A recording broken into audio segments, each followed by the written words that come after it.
Arrêtez de déconner. Bon, déjà, je suis ravi d'être là, franchement, de voir un public aussi jeune, c'est cool. J'aurais aimé avoir tout ça à l'époque où je jouais au tennis. Parce qu'en fait, j'étais en Pôle France pendant 2 ans, j'ai fait plusieurs stages à l'INSEP et tout, on n'a jamais parlé de mental. Alors que je pense que vous êtes d'accord pour dire que le mental, ça joue un grand rôle dans le tennis. On peut le voir dans le break. Là, Murray, Del Potro, qu'est-ce qui fait que Murray à 4-3, je crois, il loupe un coureur facile, et Del Potro le passe. Et qu'est-ce qui fait qu'il arrive à se concentrer derrière, comme ça? Combien d'entre nous auraient pété un câble? Serait dit, ah, je dois jamais rater ça, et aurait perdu le break derrière. C'est ce qui arrive à la plupart des joueurs, en fait. Et aujourd'hui, j'aimerais un peu vous expliquer ce qu'est le mental et ce qu'il n'est pas, parce qu'il y a beaucoup de... Le mental, c'est quelque chose qui est conceptuel, mais au fond, on ne sait pas vraiment ce que c'est. Et du coup, si on ne sait pas ce que c'est difficile de savoir comment évoluer. Pour moi, c'est clairement une clé en fait, pour avancer. Puisque on a tous en fait une limite supérieure. Par exemple, je ne connais pas vos classements, mais peut-être que dès que vous jouez à partir d'un certain niveau, on monte sur le court, vous vous dites « Ah, je sais pas, je vais perdre, je sens que je ne peux pas gagner ». Et en fait, ça c'est ce qu'on appelle la limite supérieure. On a tous cette limite supérieure qui fait que même quand on commence à mener, je sais pas, 6-4, 3-0, d'un coup, il y a des pensées qui commencent à arriver dans la tête et qui nous disent « Ah, mais je vais douter, je commence à douter ». Et d'un coup, dès qu'il y a ce dialogue intérieur, c'est mort. Je vais commencer à faire des fautes, je vais commencer à être instable émotionnellement, et je vais commencer à partir dans tous les sens, à être agité, à plus arriver à me concentrer. Et d'ailleurs, le Graal du mental, c'est quoi? C'est arriver à une concentration totale.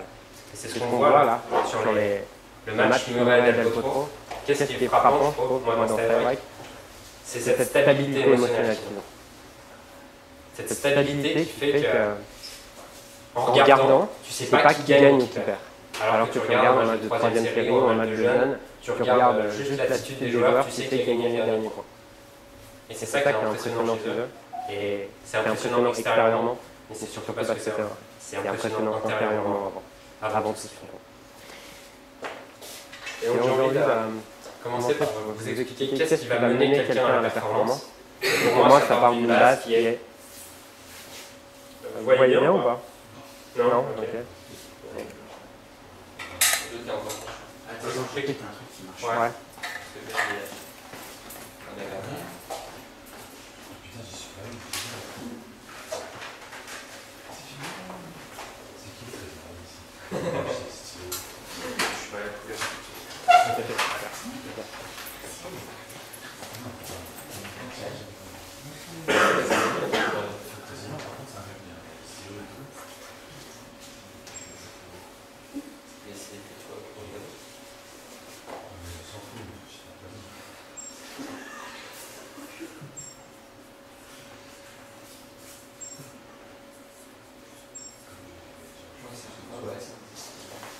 Alors, il y a différents concepts en fait qui vont mener à la performance. Quand je parle de performance, c'est pas si vous êtes, c'est pas 15-5, c'est pas ce qui va vous permettre de jouer 3-6 du jour au lendemain, parce que c'est pas magique non plus.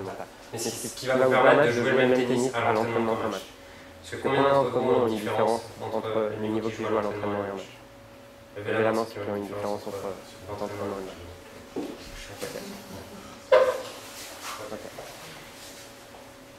Concrètement, il y aura toujours une petite différence. Je connais personne, même chez les champions, il y a toujours un peu de pression qui fait qu'à un moment on va trembler. Donc le but, c'est pas de se dire dès que je joue pas comme un match à l'entraînement, c'est pas de se dire je suis nul ou j'ai un mental pourri, c'est pas le but. Le but, c'est d'arriver à se rapprocher de plus en plus vers ce niveau. Et la première, je vais mettre en E pour énergie. La première base du mental, on ne peut pas différencier le mental du tennis et du physique. Pour moi, c'est trois choses qui vont ensemble. Et la première base qui va vous permettre d'accéder à la performance, c'est l'énergie. Puisque dès que vous êtes fatigué, dès que vous commencez à fatiguer, que ce soit mentalement, physiquement ou tennistiquement, vous allez commencer à douter, vous allez commencer à avoir des pensées qui vous limitent, vous allez commencer à trembler, à vous énerver. Et la base de tout, c'est l'énergie. Sans énergie, si je ne suis pas prêt physiquement, si j'ai mal mangé, si je suis encore en train de digérer ou quoi que ce soit, forcément je vais être plus instable mentalement. Pourquoi? Parce que le cerveau et le corps communiquent constamment. Je peux avoir le meilleur mental du monde si je ne suis pas prêt physiquement et que mental et que physiquement j'ai plus l'énergie pour avancer, mon mental le sait que j'ai plus le fuel pour y aller. Donc à ce moment-là, il va se mettre à douter. Donc la première base, ça va être l'énergie. La deuxième base, ça va être l'estime de soi. Quand je parle d'estime de soi, ça englobe confiance en soi, amour de soi, image de soi, on va pas aller dans tous ces concepts là-dessus.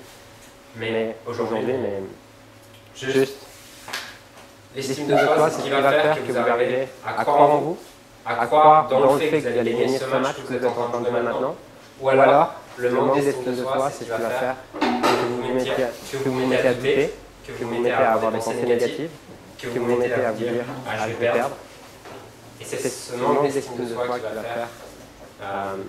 qui va faire que vous vous sentez à la hauteur ou pas de gagner ce match. Et vous êtes pour la plupart jeunes, et donc cette estime de soi, elle n'est pas innée. On n'est pas avec l'estime de soi, on n'est pas avec de la confiance en soi. On va l'acquérir au fur et à mesure par rapport aux résultats qu'on a. Mais au-delà de ça, on va surtout l'acquérir par rapport à la perception qu'on a de nos résultats. Et ça, c'est vraiment important parce que je vois tellement de joueurs qui sont constamment en train de se dire « ouais, j'ai gagné ce match parce qu'il a mal joué en face ou il n'était pas en forme ». Et à côté de ça, dès qu'ils perdent, j'ai perdu parce que j'ai fait un match pourri, j'ai été nul et tout. Et un discours comme ça, de se dévaloriser constamment et de ne pas se valoriser quand on gagne, c'est ce qui va créer ce manque d'estime de soi. Donc, c'est vraiment indispensable d'arriver à se valoriser quand on fait quelque chose de bien, à se féliciter quand on fait quelque chose de bien. Parce qu'on a facilement cette faculté à voir uniquement ce qu'on fait mal, surtout dans le tennis. Surtout chez les joueurs de tennis, c'est quelque chose qui est récurrent. Cette capacité à tout le temps se dire je suis nul, je ne suis pas à la hauteur, à critiquer, ah je viens de faire un revers pourri, j'ai un revers pourri. Ce qui se passe en plus, c'est que la première fois, on va juger le coup qu'on vient de faire, c'est ah je viens de faire un revers pourri, 2 minutes après, c'est ah j'ai un revers pourri, et 4 minutes après, c'est ah je suis nul. Comme quand on passe du revers, on passe du coup au revers en général à moi. Et à partir du moment où je pense que je suis nul, à ce moment-là, au-delà de mon revers, mon droit va se détériorer. Parce que j'ai plus confiance. Et c'est valable aussi pour les entraîneurs. Je pense que c'est indispensable de valoriser l'enfant, de valoriser le joueur constamment et... Amen. Les gars, je te dis que moi je te mets une tête.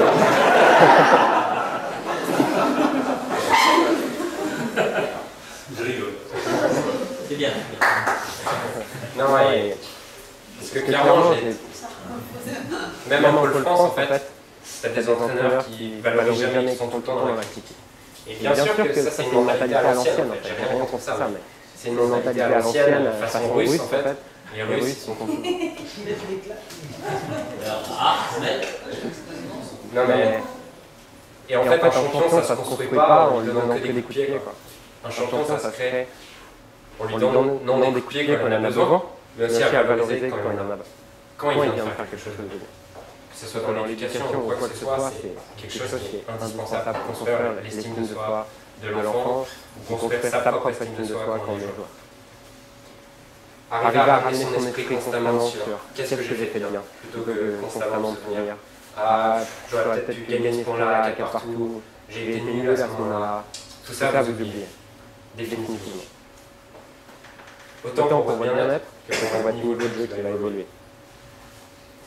Et la clé des champions, c'est quoi? C'est qu'ils arrivent en fait à constamment ramener leur esprit sur le moment présent, ici et maintenant. Et pas constamment rester dans le passé. Et ça, c'est un des problèmes qu'on trouve avec le manque d'estime de soi, c'est garder tout le temps l'esprit dans le passé, sur ce que je viens de rater. C'est indispensable d'arriver à revenir constamment ici et maintenant, sur le point que j'ai à jouer maintenant. Le point que vous avez joué, il n'existe plus, il est passé. Comment est-ce que vous faites pour être au top sur le point qui arrive maintenant? En oubliant tout ce que vous dites par rapport au passé, par rapport au point que vous venez de rater, c'est fini, ça n'existe plus. On revient maintenant. Ça, c'est la deuxième chose, l'estime de soi. La 3, j'ai parlé des... Non, ok. Énergie, estime de soi, 3E.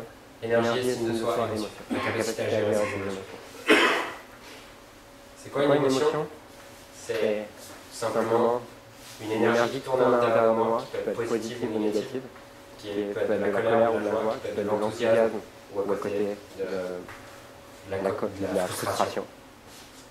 Ce qui est sûr, c'est que votre état émotionnel du moment présent détermine votre capacité à bien jouer ou pas. Est-ce que vous jouez bien quand vous êtes énervé? Rémi répond. Florian répond. Mathis. Oh, Victor. On joue tous mal. Comment ça se fait que, même si on sait que dès qu'on s'énerve, on joue mal, comment ça se fait qu'on continue à s'énerver? Comment ça se fait? Tout simplement parce que une émotion, ça vient du corps, et à partir du moment où le cerveau, les émotions prennent le dessus, on n'est plus en capacité de réfléchir. Et c'est pour ça que la capacité à gérer ses émotions, c'est quelque chose qui va vous permettre de jouer beaucoup mieux, mais aussi dans votre vie de gérer des situations beaucoup plus compliquées quand vous en gérez. Je pense vraiment que c'est pour ça que je suis content de pouvoir parler à des jeunes comme vous, parce que je pense avant tout que le tennis, ça peut être une super école de la vie. Et ça peut vous apporter des choses extraordinaires, la compétition, une capacité à vous gérer, une capacité à vous dépasser, à travailler. C'est quelque chose qui est énormément valorisé dans le monde du travail, dans le monde en général. Donc vous avez la chance de vivre une super aventure. Et les aspects mentaux que vous allez développer en fait grâce au tennis, c'est des choses qui vont vous servir toute votre vie, que vous réussissiez dans le tennis ou pas. Et cette capacité à gérer ses émotions, que ce soit dans le tennis ou dans la vie, les chercheurs sont maintenant d'accord pour dire que c'est ça qui va déterminer la réussite et le bonheur d'une personne. Et donc, comment est-ce qu'on fait pour gérer ses émotions? Quelqu'un a une idée? Comment est-ce qu'on fait? Qu'est-ce que vous faites quand vous êtes énervé? Qu'est-ce que vous vous dites? Je joue pas au tennis. Qu'est-ce que vous dites quand vous êtes énervé? Est-ce que vous essayez de revenir, de vous calmer ou est-ce que c'est plus fort que vous? Noémie, là. Apparemment, c'est fait. Non, quand Julien m'a dit, je lui dis calme-toi, mais elle dit c'est plus fort que moi. Voilà. Donc ça répond à ta. Elle n'y arrive pas. Putain, merde, fais chier dans la séance. Moi, c'est tais-toi. Va-t'en. Ok, je reviendrai à finir de vous présenter la base, ensuite je reviendrai en détail. C'est bizarre, c'est pas du tout. Elle se subit, elle se subit. En fait, c'est dans le temps. C'est-à-dire qu'ils ne sont pas capables, dans le temps, de s'énerver une seconde ou 2 secondes, et 2 fois après, rejouer normalement. Ça perdure un peu dans le temps. Et ce qui est intéressant, c'est qu'une émotion, même les champions pètent un câble. Le but, ce qui est important, c'est pas de ne pas péter un câble. Ça arrive à tout le monde, ça fait partie du jeu. Et vous n'arriverez jamais à ne jamais péter un câble, ça fait partie du sport. Mais Tiger Woods, par exemple, pour ceux qui suivent un peu le golf, c'est le meilleur joueur de golf au monde. Tiger Woods se dit, j'ai le droit de péter mon câble 1 minute. Je mets mon chrono et je fais tout ce que je veux pendant 1 minute et après je reviens maintenant. Calme, concentré. Et donc le but, c'est pas de ne pas s'énerver, puisque une émotion, c'est quelque chose qui vient du corps, c'est une énergie qui vient du corps, et elle a besoin de s'exprimer, elle a besoin de sortir. Puisque ça vous est peut-être déjà arrivé de se dire je ne m'énerve pas là pendant 2 minutes, je ne m'énerve pas pendant 4 minutes, et au bout de 6 minutes, c'est je capte tout. Le Tiger Woods, il a pété un câble avec les gonzesses aussi. Il est obligé de tenir plus d'1 minute. J'ai oublié de te prévenir avant qu'il y avait quelqu'un spécial au public. Parce que dans le monde, c'est bon, t'as compris. J'aurais dû te prévenir. C'est un test pour voir si tu maîtrisais tes émotions. C'est ça. C'est une gestion des émotions particulière. C'est sur 18 ou dans le monde.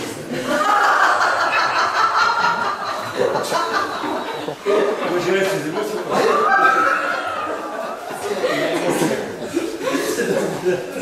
Allez, on enchaîne. Il faudra vulgariser. Allez.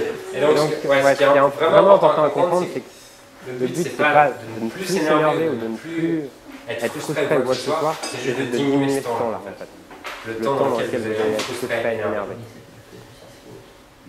Une fois que vous avez développé tout ça, en faisant de plus en détail, si vous avez des questions là-dessus, une fois que vous avez développé tout ça, l'énergie, l'estime de soi et la gestion des émotions, c'est là que vous pouvez bâtir votre projet.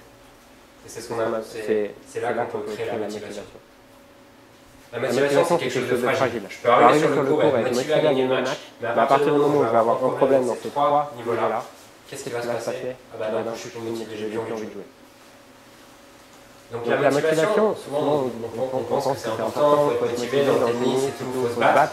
Mais la réalité, c'est que vous ne pouvez pas vous battre, vous ne pouvez pas être motivé tant que vous n'avez pas ces trois piliers qui sont indispensables. Ensuite, une fois que vous avez ces trois piliers, la motivation, c'est quoi? C'est avoir un projet fort. Avoir un projet qui vous tient à cœur. Pourquoi est-ce que vous jouez au tennis? Qu'est-ce qui est important pour vous dans le tennis? C'est quoi le but? Est-ce que c'est de s'amuser? Est-ce que c'est de progresser? Est-ce que c'est de gagner 3 classements cette année? C'est quoi l'objectif? Parce que plus vous allez avoir un objectif qui sera clair, plus ça va vous aider à gérer ces pôles-là. Parce que si vous savez que c'est tellement important pour vous de progresser au tennis, de rester calme et tout ça, et ben ça sera plus facile de gérer vos émotions. Puisque au moment où vous allez commencer à vous énerver, si je me dis « Ah non, j'ai plus envie de m'énerver, mais je ne sais pas pourquoi j'ai plus envie de m'énerver », bah ok, je préfère laisser l'émotion passer. Mais si j'ai un vrai projet, je sais pourquoi je joue au tennis, bah là ça change tout. Et j'ai passé 2 ans en Pôle France avec Lucas Pouille, et ce qui m'a marqué chez Lucas, en fait, on avait 14 ans, j'avais 15 ans, il avait 14 ans. Ce qui m'a marqué, c'est que il avait vraiment cette détermination en fait. On était souvent entre jeunes, des fois on a un peu peur de parler de nos rêves et tout. On se dit, bah si je dis j'ai envie d'être champion, j'ai envie de gagner Roland Garros, les autres vont me dire que je suis prétentieux ou quoi que ce soit. En tout cas moi, c'est ce que je ressentais. Et Lucas, c'était le seul qui n'avait pas peur en fait. Qui n'avait pas peur de dire, moi je sais que j'ai envie de gagner Roland Garros, mais je gagnerai Roland Garros un jour. Je sais pas s'il gagnera Roland Garros un jour. Mais au final, on s'en fout, vous le gagnez ou pas. Ce qui est important, c'est qui vous devenez après. Parce que, à travers cet objectif de gagner Roland Garros, qu'est-ce que ça lui a permis de faire? De faire tous les efforts nécessaires.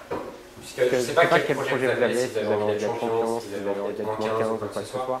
Et ce qui est sûr, c'est que pour arriver à ce niveau-là, il y aura un prix à payer. Il y aura des sacrifices à faire, il y aura un investissement à faire, en termes d'énergie, en termes de persévérance.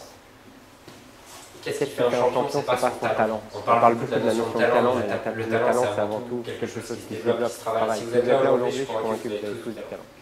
Vous avez tous des qualités, sinon vous ne seriez pas là aujourd'hui. Ce qui va faire la différence, c'est votre capacité à progresser, votre capacité à continuer à vous battre même quand c'est dur, à continuer à vous entraîner, même quand vous n'avez pas envie de jouer. Et cette capacité, elle va être déterminée par votre pourquoi en fait. À quel point c'est important pour vous de jouer au tennis? À quel point vous avez envie de progresser? À quel point vous avez envie de gagner 3 classements cette année? À quel point vous avez envie de, je sais pas, d'être champion dans 10 ans? Et en fait, si on regarde pareil l'histoire de Djokovic, ses parents ont fait un d'un million d'euros. Ils ont vendu leur voiture, leur maison de caravane. Tellement ils croyaient. Tellement il y avait ça. Il y en a plein qui ont tout vendu aussi. Je sais, c'est ce que j'allais préciser ça. Plus, il y en a plus qui ont tout vendu et qui sont à la rue. Sûrement, mais de toute façon, après, je pense que pour être champion, il y a une part de folie, il y a une part de rêve qui est importante. Et en étant trop raisonnable, on ne sera pas champion. Je pense que c'est ce qui m'est arrivé. Je ne dis pas qu'il faut être irraisonnable, c'est un choix à faire à un moment donné. Est-ce que j'ai envie de pro ou est-ce que je préfère la sécurité? Ça sera à vous de faire le choix plus tard. Mais ce qui est sûr, c'est qu'il y aura un moment où on va faire des choix qui seront déraisonnables. Mais pourquoi? Parce que vous aurez un rêve suffisamment grand, une motivation suffisamment forte et un pourquoi suffisamment fort.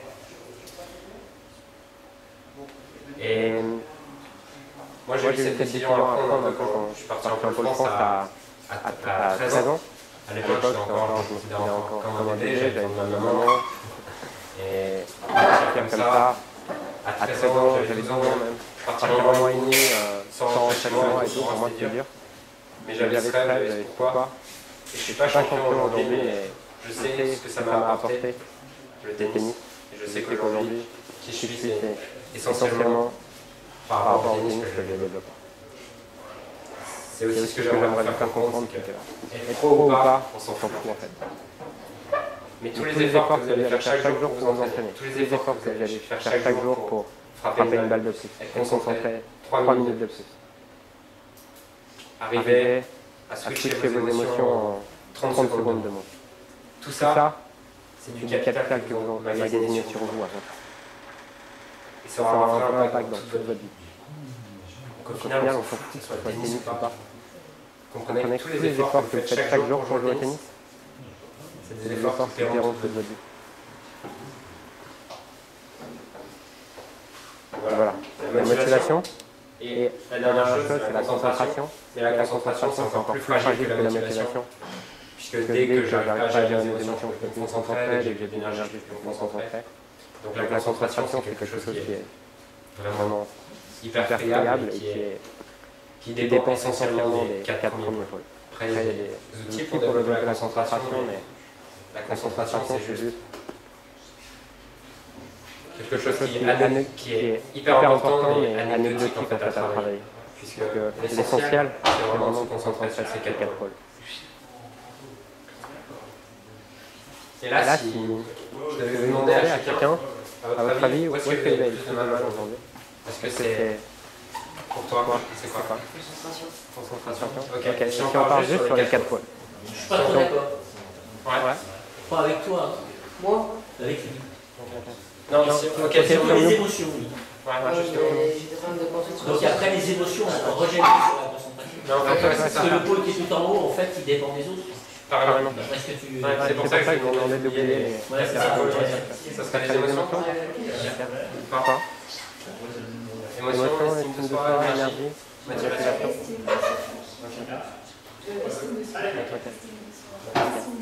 Ok. Motivation. Qu'est-ce que t'as dit, Colin? Émotion. Bien.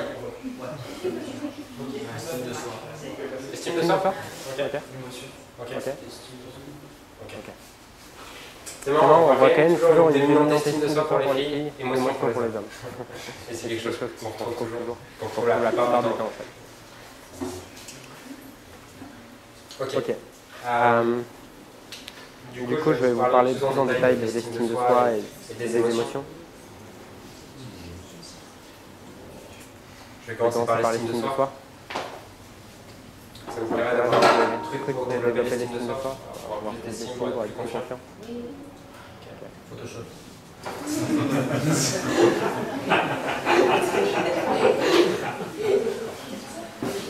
La première chose pour l'estime de soi, c'est juste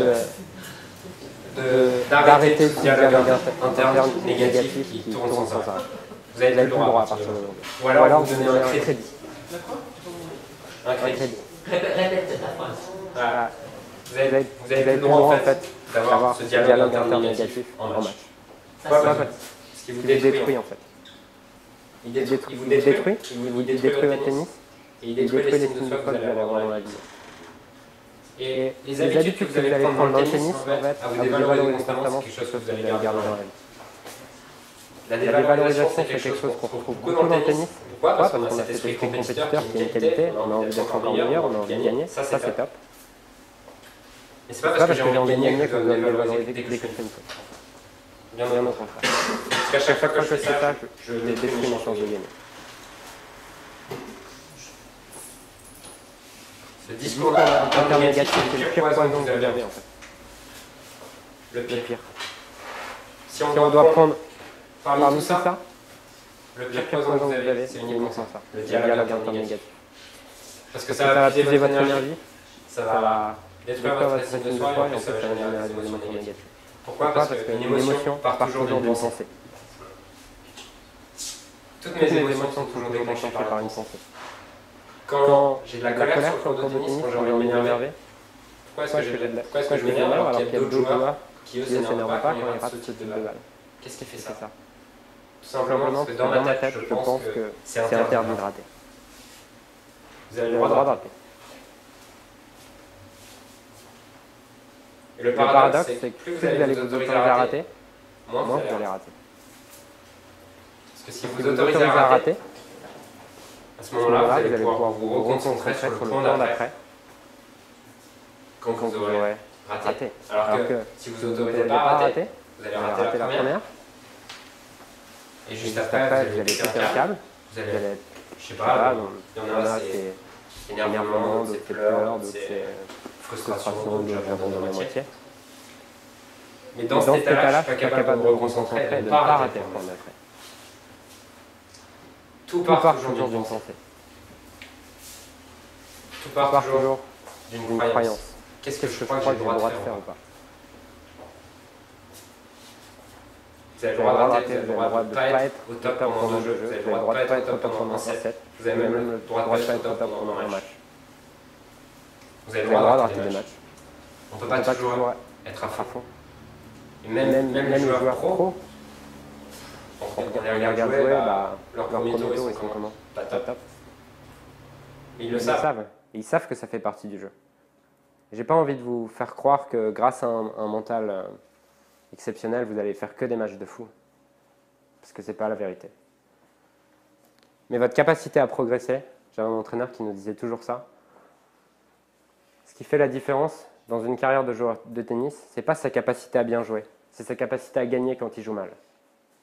Parce que la réalité, c'est que sur une saison, je sais pas si vous faites entre 50 et 100 matchs, les stats, c'est que vous faites entre 2 et 5 matchs où vous êtes au top, où vous sentez bien vos coups.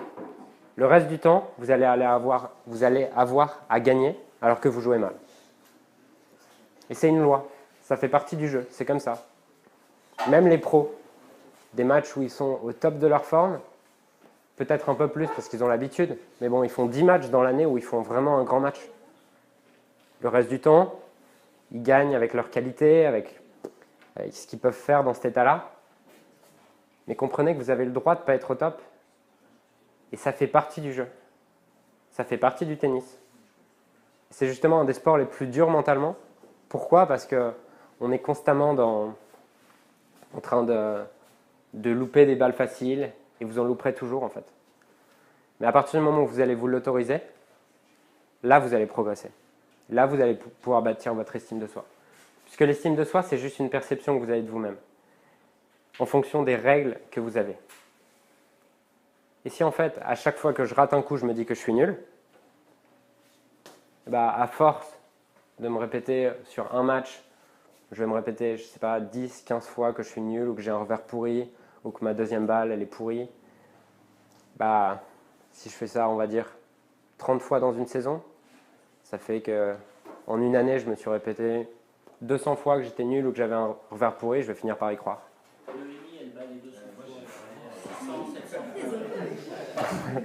Notre match, on est en atmosphère, 4 demeurés, donc pour individuel, 8 ans au quart. C'est bien ce que tu dis. Et ça, j'aimerais tellement que vous puissiez comprendre ça, intégrer ça.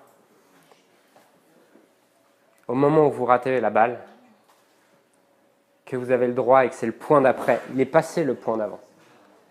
Si vous pouvez juste intégrer ça aujourd'hui, je suis content de ma conférence. J'ai une petite question. Ouais.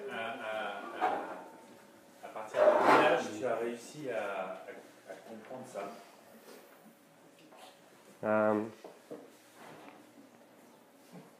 Je sais pas, 19 ans. D'accord. Ouais.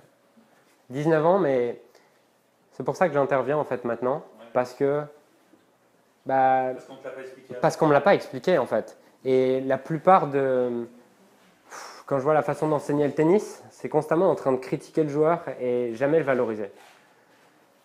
Et c'est valable aussi pour les parents en fait, puisque c'est pour une remarque négative, il faut 5 positifs pour la compenser, pour revenir à l'équilibre. C'est comme ça que ça fonctionne. Vous voulez répéter pour la dame?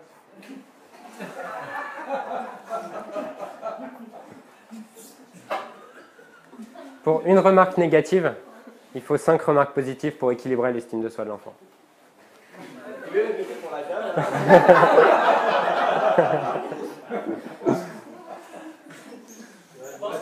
On va d'abord faire C'est un truc sympa, puis après tu gueules pour auprès des parents. On va faire intervenir auprès des parents. Damien, j'ai été joli, t'es mignon.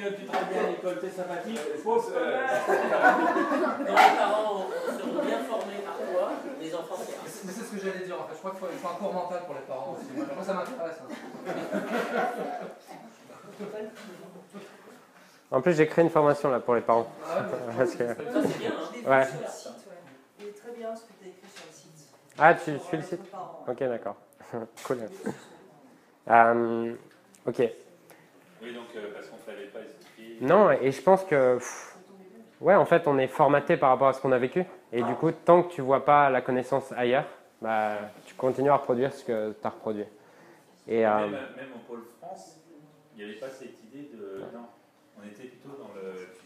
Putain, ton revers, je t'ai dit qu'il fallait le faire comme ça et pas comme ça. c'est ça, ouais. D'accord. Et ce qui est intéressant, c'est que quand tu regardes les interviews de Lucas, par exemple, il dit qu'il a cette mentalité positive, cette mentalité très qu'il valorise beaucoup grâce à sa mentalité finlandaise. Oui. Et les Finlandais, ils ont beaucoup cette éducation sur la psychologie positive et tout ça. Et c'est vrai que rien qu'hier, quand il faisait son débrief de son match, où il est très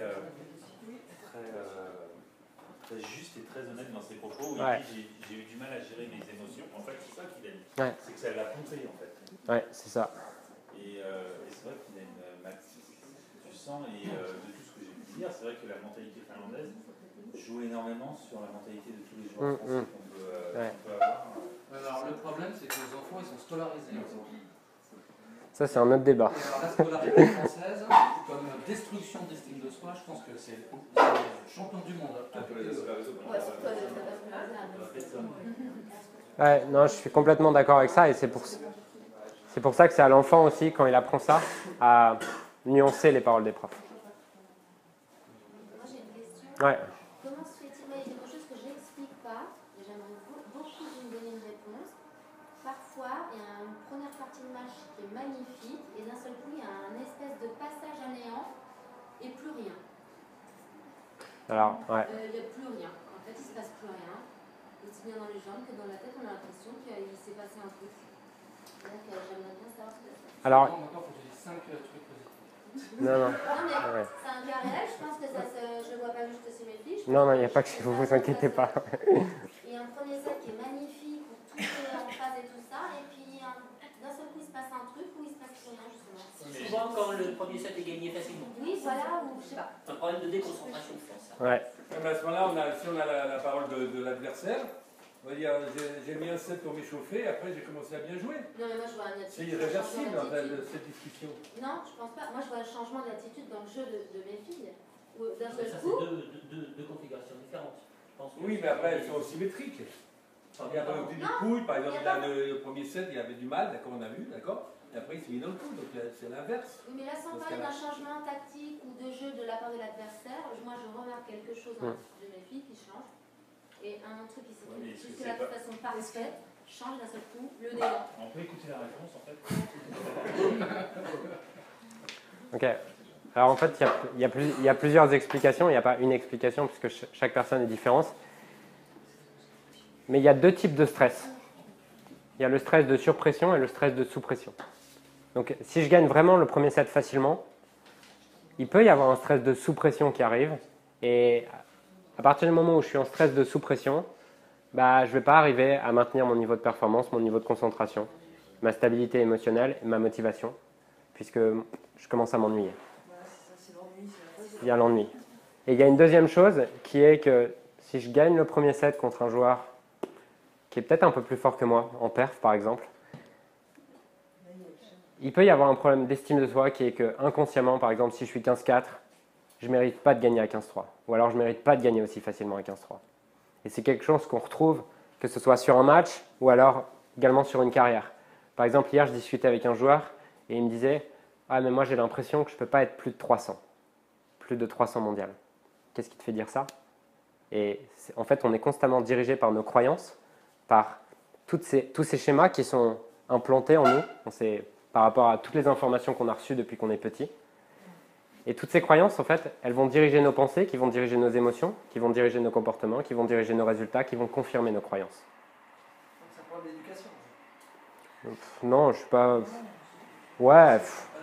La culture française, dès qu'on a une star en icône, la presse, les médias la démontrent. Culturellement, on n'a pas le droit de rester au top parce qu'on démontre notre culture quelque part. Je suis d'accord avec ça, mais je pense qu'un champion, c'est aussi quelqu'un qui fait avec ce qu'il vit actuellement. On est français, on vit en France, et on ne peut pas changer l'éducation nationale du jour au lendemain, on ne peut pas changer la façon dont fonctionne la France. Je ne suis pas pour le système éducatif français, mais on est obligé de travailler avec. On est obligé de faire comme ça, c'est dur de déscolariser les enfants comme ça. Et donc, la question, c'est pas est-ce que le problème vient de l'extérieur ou quoi? C'est moi en tant que joueur, ou alors moi en tant que parent, comment je peux aider mes enfants, ou comment je peux m'aider moi-même en tant que joueur, avec ce système-là, à aller à un niveau supérieur. Et c'est... Ouais. Donc l'estime de soi, c'est aussi que quand je regarde sur le tableau de match et que je vois que je joue le prochain tour à 15-1, je dis je, mais c'est pas moi. Hein. Ouais. Je ne dois pas me dire, oulala, 15-1, il me surclasse, donc je ne vais pas y arriver. Il faut Comment est-ce qu'on arrive à se motiver pour dire, mais en fait, ce joueur, je peux gagner aussi. Il faut regarder les classements, les palmarès. Il faut arrêter de regarder les classements ou il faut être capable de... Parce qu'on ne peut pas échapper au classement, on le voit sur le tableau de match. Donc il faut en faire abstraction, c'est comment ce qu'on fait. Faites déjà la motivation d'avoir un projet fort. Si aujourd'hui je suis 15-2, je suis 15-3 par exemple, et que j'ai un vrai projet d'être 5-6 à la fin de l'année, et je m'imagine déjà 5-6 en fait, parce que je sais que je vais y arriver, bah de jouer à 15 ans, ça ne va pas m'impressionner. Par contre, si dans ma tête, je suis 15-3 et mon projet c'est d'être 15-2, forcément, pourquoi est-ce que je gagnerai à 15-1 si mon projet c'est d'être 15-2? Et donc, on ne peut pas, en fait, c'est marrant, on ne peut pas différencier ces quatre pôles, tout fonctionne ensemble en fait. Et dès qu'il y en a un qui est friable, les quatre deviennent friables. C'est comme si je suis friable en coup droit, bah, en revers par exemple. Si je suis friable en revers, bah, je vais devenir un peu plus friable partout parce que je vais tout le temps chercher à me décaler en coup droit et du coup je vais laisser le coup droit plus ouvert par exemple. Bref, c'est vraiment un système qu'on ne peut pas... Quand je parle de mental, franchement le mental ça veut tout et rien dire en fait. C'est vraiment un système qui est complet, c'est nous en tant qu'être humain, en tant que joueur. Et dès qu'il y a un pôle qui est défaillant, bah, le reste est défaillant. Mais en général, la construction de l'estime de soi, c'est celle qui a le plus d'impact en fait dans les autres. Puisque si j'ai de l'estime pour moi-même, si je sais que je peux gagner ce match-là, forcément je vais moins m'énerver et je vais moins osciller émotionnellement dès que je perds. Par exemple, on voit Murray là, tout à l'heure, là, quand il rate son coup droit, quand il doit finir le point à 4-3 dans le tie-break. Pourquoi est-ce qu'il ne pète pas un câble? Parce qu'il sait qu'à 4-4, il a le tennis pour gagner encore le tie-break.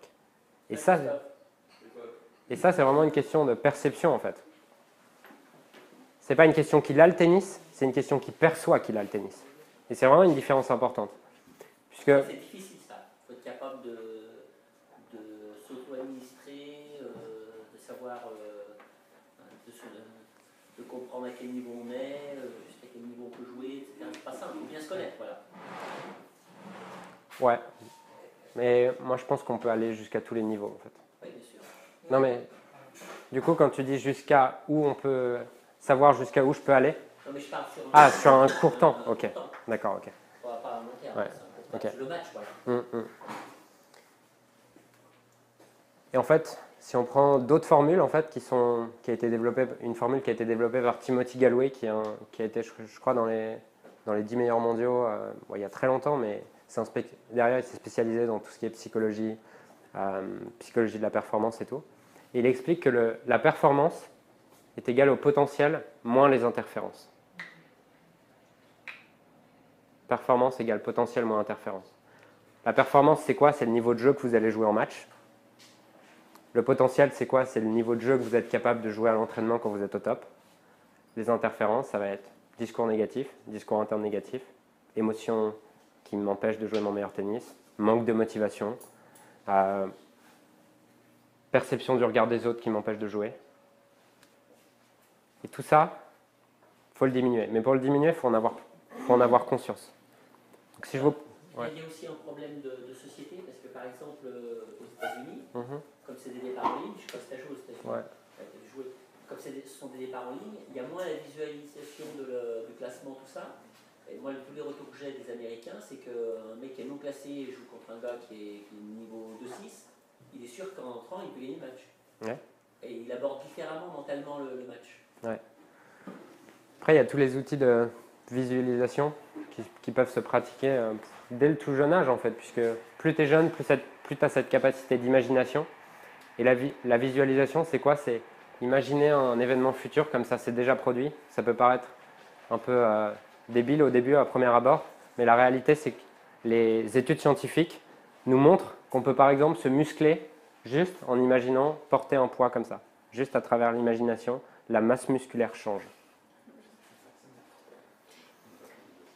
Et c'est quelque chose qui est pratiqué par tous les joueurs que j'accompagne, c'est arriver à se projeter en train d'avoir gagné le match avant de jouer. Parce que concrètement, si vous pensez que vous allez perdre avant de rentrer sur le court, bah, c'est même pas la peine de jouer en fait. Parce que si vous arrivez et que vous commencez à mener 6-4, 3-1, comme vous êtes programmé à perdre, vous allez tout faire pour perdre.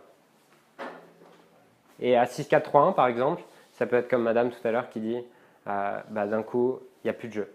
Pourquoi? Parce que votre cerveau, il fait pas ce que vous lui dites, il fait ce que vous lui demandez avec précision. Il fait pas ce que vous lui dites, il fait ce que vous lui demandez avec précision. Donc si, avant d'entrer sur le court, vous êtes dit « Ah, je sens que je vais perdre bah, », à 6, 4, 3, 1, il va tout faire pour se conformer à ce que vous pensez de vous-même. C'est aussi simple que ça. Ouais. Quand on demande à notre enfant de préciser ses objectifs avant qu'il rentre dans le cours et puis qu'il te regarde et qu'il dit « Mais non, mais c'est bon, je les connais. Hein. » Est-ce qu'il vaut mieux qu'il les dise à haute voix pour lui-même ou qu'il dise de toute façon je les connais? J'ai pas de réponse, ça dépend des enfants en fait. Parce que, je sais pas, il y a des enfants en fait qui vont avoir besoin de rentrer dans leur bulle et qui n'ont pas envie qu'on leur parle. Et moi j'étais ce type de joueur en fait. Et quand ma mère me parlait avant un match, ça me faisait chier, elle a vite compris ça de toute façon. Allez, ça c'est pour les parents. Non, et ouais, du coup c'est hyper important d'arriver à communiquer en fait et à lui demander de quoi il a besoin lui. Est-ce que ça le fait chier quand je fais ça ou est-ce que ça l'aide? Et c'est compliqué en fait, mais c'est pour ça que la communication parent-enfant elle est indispensable déjà dans la vie en général, mais sur un projet tennis encore plus. Parce que le métier de parent, je pense que c'est quelque chose de difficile, mais le métier de parent de joueur de tennis, c'est le niveau du dessus. Et cette communication elle est vraiment indispensable. Et c'est pas moi en tant que parent ce que je pense dont il a besoin. C'est je lui demande ce dont il a besoin. Et c'est vraiment différent en fait. Puisque souvent on pense en tant que parent que mon enfant il a 12, 13 ans, je ne sais pas, et il ne sait pas trop ce qu'il veut. Ou peut-être que moi je sais mieux en tant que parent ce dont il a besoin. Mais la réalité c'est qu'on est formaté par nos valeurs en fait, en tant qu'adulte. Et que peut-être que lui il n'a pas besoin de ça pour jouer. Il a besoin d'autre chose. Et c'est quelque chose qui est vraiment différent. Et cette communication parent-enfant, c'est vraiment une des clés pour emmener un enfant à haut niveau et aussi pour l'aider à construire son estime de soi, même si on n'a pas de projet de haut niveau. Là, moi, je parlais pas forcément en match, je parlais aussi en entraînement. Ouais, mais c'est pareil. Est-ce qu'il a envie de s'entraîner? Est-ce qu'il n'a pas envie de s'entraîner? C'est pareil.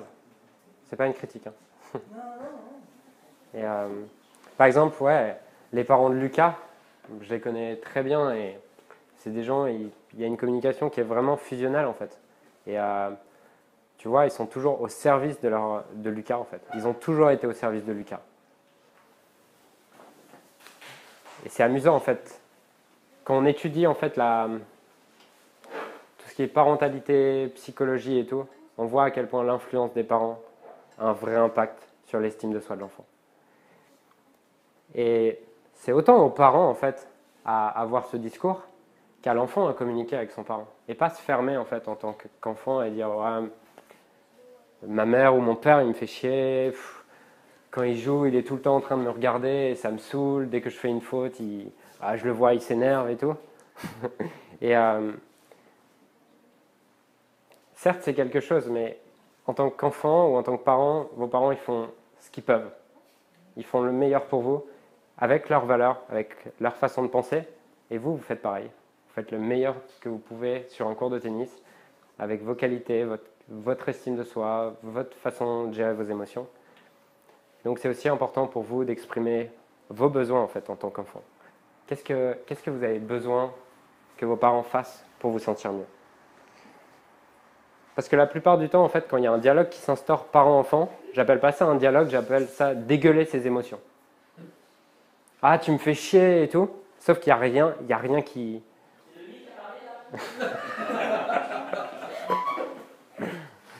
Sauf qu'il n'y a aucune compréhension qui s'installe, en fait. Quand je dis à ma mère ou à mon père qui me fait chier, ou alors quand je me ferme parce que j'ai rien envie de dire et j'ai pas envie de parler, bah, il ne comprend pas et il va refaire la même chose, parce qu'il pense que c'est bon pour moi. Et moi, j'ai toujours eu une relation franchement exceptionnelle avec ma mère sur le tennis. Et qu'est-ce qui faisait la qualité de cette relation? C'était justement le dialogue qu'on avait constamment. Et donc là, il y a les parents, il y a des enfants. Je vous encourage à avoir vraiment... à comprendre l'investissement que font vos parents aussi. Parce que être parent, c'est de joueur de tennis. Ça demande un investissement de temps, d'argent, d'énergie, de pensée. Et ils le font pour vous, en fait. Donc après, c'est aussi à vous de leur dire ce dont vous avez besoin et d'avoir un vrai projet pour les honorer à travers ça. Je parle pas de passer dans la culpabilité, par exemple, dès que j'arrive sur le cours, me dire « Ah, mes parents, ils font tout ça pour moi, je dois les remercier pour ça. » Non, c'est pas ça. C'est plus une relation de « J'ai envie qu'ils soient fiers de moi pour ça et j'ai envie de leur rendre ce qu'ils font. » Pas dans la culpabilité, mais dans l'envie de me dépasser encore plus.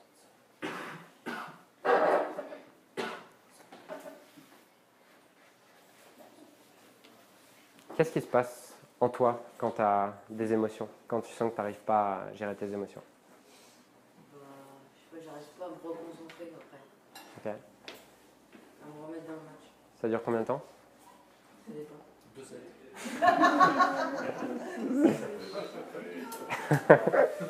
Qu'est-ce qui déclenche ça? Quand je perds. Ah ouais. T'as pas le droit de perdre? Si. Non, je sais pas. Bah si, j'ai le droit.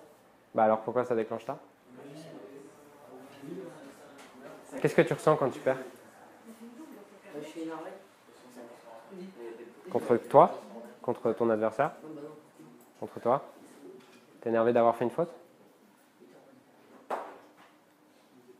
Ok.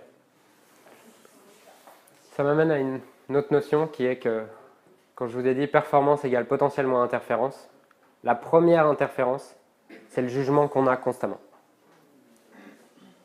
Le jugement envers tout, hein. Le jugement que j'ai envers mon adversaire quand je le vois arriver sur le court, quand je le vois frapper les premières balles à l'échauffement, je me dis « Ah, lui il joue trop bien » ou oh, « Il est nul ». Ça, c'est déjà vous commencez dans une démarche de jugement. Ensuite, si vous commencez le match dans une démarche de jugement comme ça, plutôt que d'observer ce qui se passe vraiment, observer sans juger, c'est totalement différent. Si je commence à juste observer plutôt que de juger, à ce moment-là, je vais pouvoir être constamment centré en fait. Être centré sur mon tennis, sur mon point. Vous n'imaginez pas l'énergie que vous dépensez à juger. Vous jugez et à juger le tennis de votre adversaire. Quand je parle de jugement, c'est dès que vous allez mettre une valeur positive ou négative sur quelque chose, c'est un jugement. Si je dis « Ah, mon coup droit, il est génial », c'est un jugement. Et à ce moment-là, si je me dis « Ah, je viens de faire un coup droit génial », ça veut dire que je suis sensible au jugement que je vais mettre. Et du coup, je vais me mettre la pression sur le prochain coup droit. À côté de ça, si je me dis « Mon coup droit, il est pourri », je vais être dans une énergie pourrie, une émotion pourrie, et je vais faire un match pourri. C'est aussi simple que ça. Donc cette notion de jugement, d'arriver à juste venir sur le court, jouer point après point, observer, sans juger. C'est quoi observer sans juger? C'est, je frappe mon coup droit, la balle arrive dans le filet, la balle est arrivée dans le filet. C'est tout. C'est pas dire que mon coup droit est pourri, c'est pas dire que je viens de faire un coup droit pourri, c'est pas me dire que je vais perdre le match parce que j'ai perdu ce coup droit, c'est pas me dire que demain je dois arrêter le tennis parce que je viens de perdre un coup droit. C'est juste observer les choses telles qu'elles sont. Telles qu'elles sont, c'est quoi? C'est juste que la balle a atterri dans le filet. C'est pas que mon coup droit est pourri. Ça n'a rien à voir. C'est ça, c'est juste un fait. J'observe ce qui se passe. Et après, on ne peut pas empêcher une pensée. Ah, si c'est dans la tête. Une pensée, c'est quelque chose qui arrive, on ne l'a pas prévenu, elle arrive, elle est là. Non, pour avancer, on a mis la balle dans le filet. Pour avancer, il faut se dire aussi, est-ce qu'on ne va pas se dire, je me concentre pour ne plus la mettre dans le filet? Non, il faut quand même que dans la tête, on ne peut pas faire le vide total dans sa tête, on est obligé pour avancer de passer. Enfin, je ne sais pas comment... En fait, il y a, selon les profils de personnes, en fait, il y a des personnes qui vont avoir cette capacité à... Ok, de toute façon, la pensée, effectivement, elle risque d'arriver et je ne la contrôle pas. Et du coup, il y a deux solutions face à ça. Il y a le type de personne qui va être capable de se dire, par exemple, ah, je viens de faire un revers pourri, ok, j'ai l'intention de me reconcentrer. Et je switch tout de suite du négatif au positif. Ça va être pour les joueurs qui ne sont pas trop émotionnels, qui arrivent à être stables émotionnellement, ils sont capables de faire ça. Après, il y a les joueurs qui ont du mal à contrôler l'effet de la pensée sur l'émotion et qui vont être très sensibles émotionnellement, où là, c'est compliqué de faire ça. Et le but, ça va être juste d'observer la pensée. C'est ce qu'on appelle la mindfulness, la pleine conscience. C'est quelque chose qui est de plus en plus intégré dans le tennis. En fait, à la base, ça vient de la méditation, de tout l'Orient, tout le monde oriental, ouais, du yoga et tout. Sauf que Djokovic, en fait, c'est ce qu'il explique dans son livre que ça a changé son tennis. En fait, arriver à observer les pensées, les observer sans les juger et sans y réagir. Il a dû à la tête, Ouais, peut-être. Peut-être. On ne peut pas toujours prendre des exemples en fait de systématiquement de champions, quoi. Ça veut dire? J'ai pas compris. Je pense que par exemple Djokovic, s'il gagne, quand il est numéro 1 mondial, on s'en sert, puis si après tout d'un coup il joue très mal pendant un an, on ne prend plus comme exemple. Et en fait, c'est ce qui arrive. Ouais, il joue très mal, il est quoi? Non, il a joué très très bien, puis il a joué pas très très bien pendant 3 ans, il est revenu. Il est combien là? Il est combien? On prenait comme exemple, et après tout d'un coup Nadal, on n'a plus parlé. Et de nous, il revient, on en reparle. C'est un petit peu, faire attention par rapport aux enfants, que voilà, c'est pas... Il est classé combien, là, Djokovic? Deuxième? Ouais. Ça vous plairait d'être deuxième ou pas? Non mais voilà. Ok, il a peut-être pas bien, il a eu un passage à vide pendant 1 an, clairement. Mais... Ouais, mais il a été bon déjà, avant de faire ces trucs... Dans son livre, en fait, il explique vraiment que... Oui, mais avant, il était comme déjà espoir dans les oui, bien sûr. Mondial. Bien sûr. Déjà un classement à 17 ans que ouais. va avoir, ça sera dur. Voilà, donc ouais. Non, mais... C'est toujours des compléments, puis après, voilà, c'est un peu, c'est vrai que quelquefois il faut faire attention aussi, pas pour toi, mais dans non, mais je comprends. Je trouve exemple, voilà, idéaliser quelquefois des trucs par rapport à des personnages qui aussi ont des bas, ont des hauts, et qui reviennent, et qui repartent, et qui mangent du gluten, qui arrêtent le gluten. Voilà, c'est pas non plus, voilà. Tu vois ce que je veux dire, c'est pas du tout... Non, mais je suis clairement d'accord avec ça, c'est pour ça que je ne vais pas parler de gluten d'ailleurs, parce que je pense que ça correspond à certaines personnes et pas à tout le monde. Je ne pas parler de gluten. Et des règlements, il ne vient pas forcément que du mental. Sur les cas qu'on cite, là, ça peut être une perte physique, ça peut être... Clairement. C'est pour ça que j'ai avant tout... Ouais. Quand je parle d'énergie, déjà c'est le physique. Et quand je parle d'estime de soi, il y a certes une partie de perception de mon estime de soi, qui peut être déformée par mes propres croyances, par ma façon de voir mon jeu.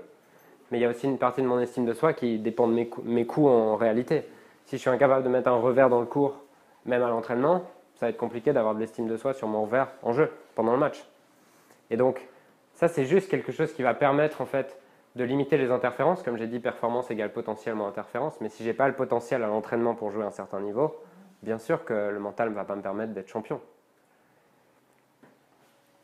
Mais ça, c'est une philosophie aussi. Si je prends tous ces pôles-là, c'est une philosophie qui va permettre de m'entraîner. Puisqu'être champion, c'est quoi? C'est juste s'entraîner. Après, bien sûr qu'il y a des qualités innées, mais quand on regarde franchement les 100 premiers mondiaux, il y a des joueurs qui ne sont pas si brillants que ça. Et j'ai joué, clairement, quand j'étais en Ball France, c'était loin d'être Lucas le plus talentueux. C'était pas Lucas le plus talentueux. J'avais un gars qui s'appelait Mick Lescure, aujourd'hui des 700 mondiales, et j'ai jamais vu un tennis comme ça, quoi. Il avait un tennis qui était juste parfait, en fait. Parfait. C'était un modèle. Et ça m'amène aussi à quelque chose, c'est que souvent on a tendance à se comparer, en fait, techniquement, par rapport à ce qui devrait être bien ou pas. Et dès que le joueur va être techniquement plus fort que moi, je vais me dire que je ne peux pas gagner. Si je vois qu'il a un super coup droit, que c'est hyper fluide et tout, à l'échauffement par exemple, je vais me dire que je ne vais pas gagner. Sauf qu'un match de tennis, ça reste un match de tennis. Et on a tous vécu des matchs de tennis où on a tous vu des matchs de tennis où le gars est beaucoup moins fort et je finis par gagner. Pourquoi? Parce que il y a plein de joueurs que vous allez jouer qui sont peut-être plus forts que vous sur le papier, qui sont peut-être meilleurs techniquement, meilleurs physiquement, meilleurs mentalement, mais le jour où vous allez le jouer, il ne sera pas dans un bon jour. Et c'est pour ça que vous devez arriver à chaque fois, en fait, sur le court de tennis, avec cette intention de gagner, en fait. Cette intention que c'est possible. Parce que si je me dis que c'est impossible, c'est pas la peine d'y aller. Et Dominique Thiem, par exemple, clairement, je me souviens de lui à 13 ans. Je l'avais joué à 14 ans au Team Essen. Et je lui avais mis 2 et 1, je crois. Et à l'époque, on se foutait un peu tous de sa gueule parce qu'il était nul, quoi. Il galérait à 14 ans, il avait un verre à une main. Du coup, dès que tu lui faisais un rond sur le revers, il était là, comme ça, il se remettait une balle toute pourrie. Et à côté de ça, il avait une rage de gagner. Et je me souviens de lui, ça m'avait marqué ce match, parce que je gagne 2 et 1, mais le gars, jamais il a lâché quelque chose. Et peut-être, je ne sais plus, à 4-1 dans le deuxième ou un truc comme ça, je sais pas, je perds un point ou il revient à 40A, et il était encore à fond.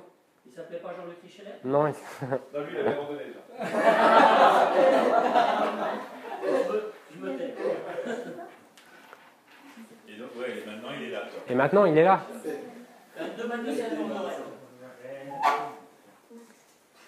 C'est pas rare d'entendre ça. J'ai entendu ça d'autres joueurs qui sont connus aujourd'hui ou qui ont été connus dans le Ouais. passé. Et quand ils étaient jeunes, c'était pas forcément les plus forts de leur génération. C'est ça, C'était ouais. forcément formidable. Voire même certains les battaient facilement, etc. Quelques temps plus tard, ceux qui battaient facilement ont arrêté le tennis. Ouais. Et ceux ça, qui étaient soi-disant facilement battus sont top 100. Quoi. Ouais. Bah moi, à l'époque où je fais Tarbes, en 13-14, c'est Boluda Pourkis qui gagne. Il gagne avec un an d'avance. Et il gagne 6-0, 6-1 en finale avec un an d'avance, le gars. Il jouait moins 30 à 14 ans, je crois. Et le gars, il a jamais dépassé la 1000e place mondiale. Boluda Pourkis. Ouais, mais on trouvera toujours tous les exemples aussi, c'est toujours pareil. Non, mais en fait, je m'en fous que ça soit vrai ou pas. Parce que... Non, mais ce qui m'intéresse, c'est que... c'est ça. On va trouver l'exemple oui et les... Oui, mais ce qu'il a dit, c'est qu'il ne faut pas juger d'un côté comme de l'autre. C'est ça, c'est intéressant. Oui, il ne faut pas juger. Oui, ce que j'entends derrière, c'est que c'est le mental qui joue tout en fait. La volonté. C'est la volonté, le mental, tout, l'émotion, l'énergie, c'est tout ça. C'est qu'il s'est pris 2 et 1 et maintenant il va jouer en 8e demain, quoi. Ouais, mais en fait, c'est ça que... Vous trouverez toujours des raisons de vous dire que c'est impossible. Vous trouverez toujours des raisons de vous dire que c'est possible. À vous de choisir où vous mettez votre attention. Et en fait, je suis d'accord avec ce fait que oui, peut-être c'est un exemple, peut-être que c'est un contre-exemple. Mais au fond, je m'en fous, en fait. Ce qui m'intéresse, c'est qu'ils aient des croyances qui leur soient utiles. Puisque vos croyances, nos croyances, déterminent notre vie. Que ce soit dans le tennis, que ce soit dans la vie. À partir du moment où on croit quelque chose sur quelque chose, on va tout faire pour s'y conformer. C'est comme ça que l'être humain fonctionne. Il y a le naturel qui revient aussi au galop. Donc, pendant un match, effectivement, je pense qu'on est tous d'accord avec ce que tu dis, parce qu'il y a des outils qui peuvent aider justement à chasser ces pensées négatives et à transformer la chose en positif pour justement qu'il y ait du déclic. D'autant plus qu'a priori, tout le monde en a. C'est la durée sur laquelle on va rester avec cette pensée qui réussir à la prendre. Elle a retrouvé rapidement. Quoi. Mais est-ce que c'est pas aussi l'âge, parce que là on a une tranche d'âge qui est des ados, c'est pas la tranche d'âge aussi qui veut ça? Non. La tranche d'âge qui veut quoi? Qui veut qu'on est en plein doute de l'estime de soi, de je ne m'accepte pas, je n'aime pas, le peur du jugement, la peur du jugement. Non. Bah, bien sûr que ça améliore pas les choses. Mais je connais des ados qui ont confiance en eux. Donc... C'est vrai que l'estime de soi, on la retrouve plus comme tu disais chez les filles, d'accord? Ouais, chez les filles. Et c'est aussi par rapport aussi à leur développement physique, par rapport à tous les critères extérieurs, au regard des autres, etc. Ça intervient beaucoup chez les filles. Ouais. Quand j'ai un bouton là, un mec a un bouton, il va se le percer, ça gicle à 3 mètres. Une fille, il faut qu'elle trouve un truc, même si c'est infecté à l'intérieur, il faut qu'elle trouve un truc pour que ça ne se voit pas. D'accord, c'est normal. En fait, j'aime bien que les images, elles sont parlantes. Moi, c'est clair et net. Moi, j'ai une fille et un garçon, et c'est exactement ce que tu viens de décrire. sauf que le problème d'estime de soi, en fait, il est là chez les deux sexes. La différence, c'est que l'homme, il a un rôle à tenir et il va moins le montrer. Ça se fait pas en tant qu'homme de dire j'ai pas confiance en moi, j'ai pas d'estime de moi. Alors qu'une fille, elle va avoir plus tendance à être OK au fait d'en parler. Et en réalité, là, la plupart me disent qu'il y a un problème d'estime de gestion des émotions, mais je sais qu'au fond, il y a sûrement un problème d'estime de soi. Et donc, que ce soit un garçon ou une fille, il y a forcément un problème d'estime de soi, à un moment ou un autre, en fait. Mais l'adolescence entre peut-être en jeu, mais ce n'est pas une raison suffisante pour ne pas avoir d'estime de soi, en fait. C'est une raison qui peut, effectivement, faire que je n'ai pas d'estime de soi maintenant, mais il y a des outils pour construire l'estime de soi. Et justement, j'aimerais y venir, en fait. Si là, on déroulait un match, en fait, comment faire un match pour arriver mentalement au top? Déjà, je dois avoir un projet, je dois savoir pourquoi. Le match, il commence avant même d'entrer sur le court. Je dois arriver sur le court et savoir pourquoi je viens jouer. Qu'est-ce que je veux? C'est quoi mon intention dans ce match? C'est quoi mes objectifs sur ce match? Qu'est-ce que je veux de ce match? Qu'est-ce que j'attends de ça? Est-ce que je suis là pour gagner? Est-ce que je suis là pour avancer dans le cours? Est-ce que je suis là pour progresser? Est-ce que je suis là pour construire mon jeu pour plus tard? Est-ce que je suis là pour développer mon mental? Et du coup, aujourd'hui, ma seule intention, c'est de rester calme, c'est de rester centré. C'est quoi mon intention? Plus je vais être clair là-dessus avant d'entrer sur le cours, plus ça va être facile. À côté de ça, si j'arrive sans intention, bah à ce moment-là, je vais agir en réaction constamment. Et la réaction, c'est quoi? C'est les émotions qui prennent le dessus. Donc constamment, la première étape, c'est OK, qu'est-ce que je veux de ce match-là? Ensuite, je peux utiliser des outils de visualisation. Pour ancrer ça, parce que la visualisation, ça montre, scientifiquement, c'est montré que rien qu'à travers la visualisation, tu ancres des nouvelles connexions neuronales qui font que tu vas plus facilement les emprunter pendant le match. C'est-à-dire que si je m'imagine en train d'être confiant pendant le match, je l'ai déjà vécu et ça va être plus facile pour moi d'être confiant pendant le match. Par exemple, si on fait un petit exercice, juste allez, mettez le bras le plus loin possible derrière vous, sans tuer votre voisin. Ok. Regardez où vous l'avez mis. Observez où vous l'avez mis et retenez où vous l'avez mis. Ok, c'est bon. Maintenant, vous allez fermer les yeux. Fermez les yeux.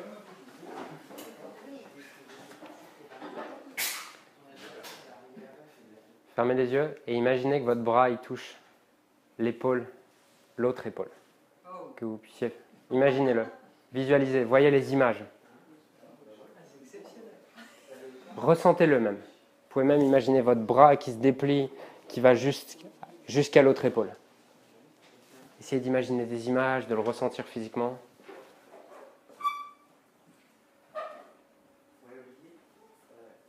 Imaginez-vous en train de toucher l'autre épaule. Touchez-la. Imaginez que là, vous la touchez. Ok, vous pouvez rouvrir les yeux. Et maintenant, allez de l'autre côté. Ah oui, d'accord. Tu fais avec l'autre bras là. Ah, avec l'autre bras. Qui va plus loin? Levez la main ceux qui vont plus loin. Ok. Ah, j'ai pas compris.